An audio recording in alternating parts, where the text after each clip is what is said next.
Now here's a technique for creating a carve-in stone effect entirely here in Photoshop. So the first thing I need to do is right here in the background layer, I'm going to go ahead and fill this with a neutral 50% gray. We'll just do a Shift Delete or Shift Backspace. Bring up the fill dialog, and we're going to make sure we're using 50% gray, normal blending mode, hit OK. Now, I'm going to duplicate this background layer by dragging it down here to the new layer icon. And on that copy layer, making sure that we have our foreground and background colors set to their default black and white, I'm going to go under Filter and go to Render Clouds. That will give us a basic cloud fill there. Next thing I want to do is on that same layer, we're going to go under Filter again, and this time we're going to go to Artistic to Poster Edges. And we're going to get another giant dialog box here.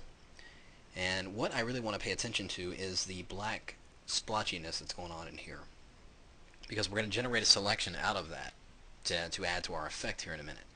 So in order to change the randomness of that, I could just move this edge thickness around, and you can see it gives us an entirely different effect altogether. But I'm going to go and leave it at 1, and that will give me the effect I want. Now the edge intensity doesn't really do anything here because we don't have a whole lot of variation of colors here.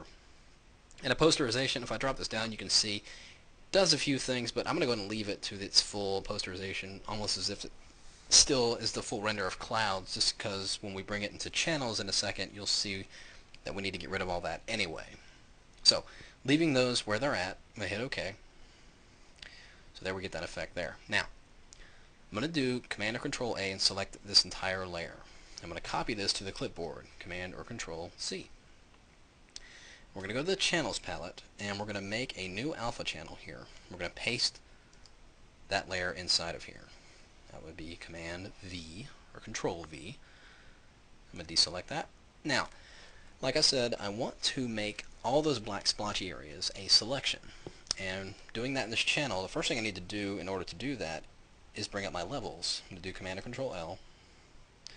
Now over here, I'm going to take this white highlight slider and push it all the way to the left here. And that will get rid of all those gray areas, turning them all white. So just hit OK.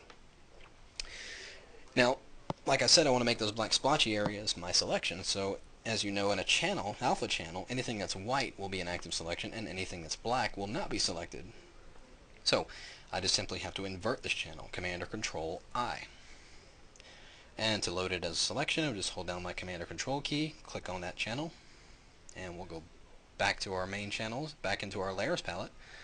And on that layer that we applied the effect to originally, all those black areas are now selected, and I'm simply going to hit Delete. And we'll just deselect that. So we've deleted all those black areas that were part of that effect in there.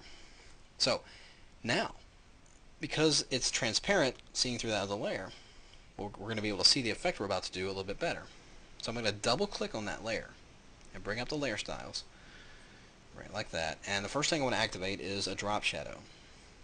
And you can see it's there, but it's a little bit more than I want it to be. I'm actually going to drop the distance down to 2 and the size to 2 as well, just like that.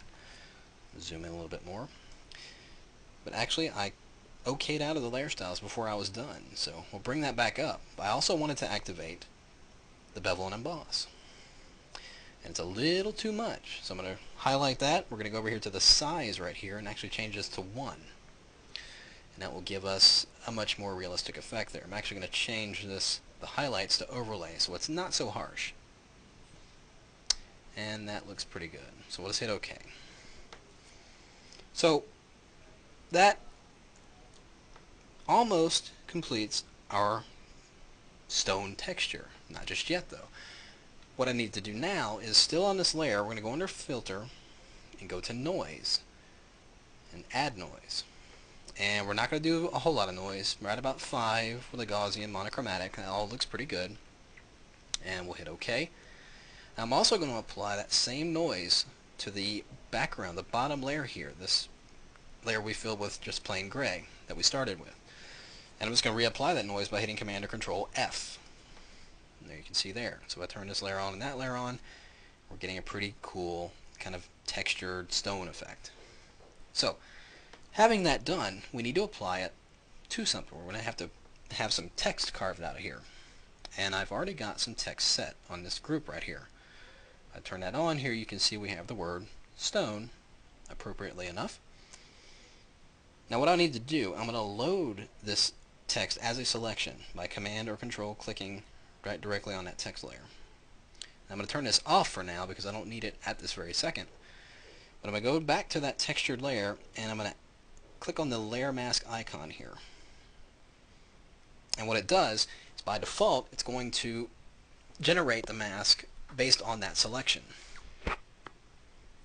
So what it has done is masked out the background and leaving the stone texture inside the text. And I actually want it to do the opposite. I want the stone texture to be around the background and leaving the text area completely masked out.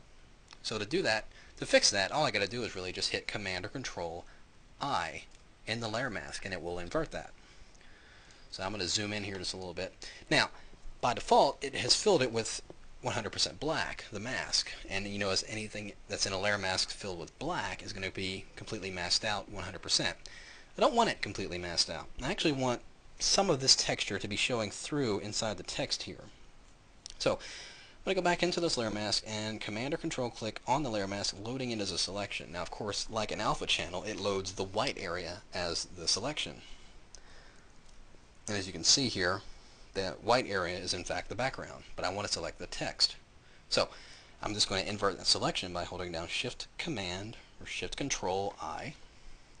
So now we have the text inside this layer mask selected. Now I'm going to bring up my fill dialog as I did earlier, Shift Delete or Shift Backspace. So there we have the fill, and I want to fill it with 50% gray, just like we did before. So hit OK, and now you can see that some of that texture, if I deselect this, some of that texture is actually showing through via the layer mask, and it's only masking out about 50% of it because of the 50% gray we filled it with. It's not doing a complete masking using black, but just slightly masking using a little bit of gray. Now, to give that text a little bit more depth into that cart, to give it a more realistic effect that it's carved in, I'm going to activate this text once again. I'm going to double click on the blank area here just to bring up the layer styles on this text layer. Now the first thing I want to do is actually this fill opacity right here. I'm going to drop this to 0 because I don't want any pixels on this layer visible. But by dropping the fill opacity and not the overall opacity, if I bring this back up, this will drop the overall opacity of the layer, and I don't want to do that because it will even if I apply any styles, it will completely drop the opacity out altogether. The fill opacity just drops the opacity of the pixels. It will not reduce the opacity of any styles I apply. So with that set to 0 and I activate my inner shadow, you can see it's visible there. Go back into the settings here and increase the distance. Drop the opacity just a little bit. Just like that. And we'll hit OK. And now, there we have our stone carved in stone, as it were. So there it is, all completely done right there in Photoshop. And if I wanted to, I could take this a bit further. I could actually go in this layer mask, bring this back up, and go get a really small paintbrush and just add to this by giving it a few more cracks in there, as if the lettering is really aged in there. You really could spend quite a bit of time on this, but basically that's how you do it. So give it a try yourself, and we'll see you next time.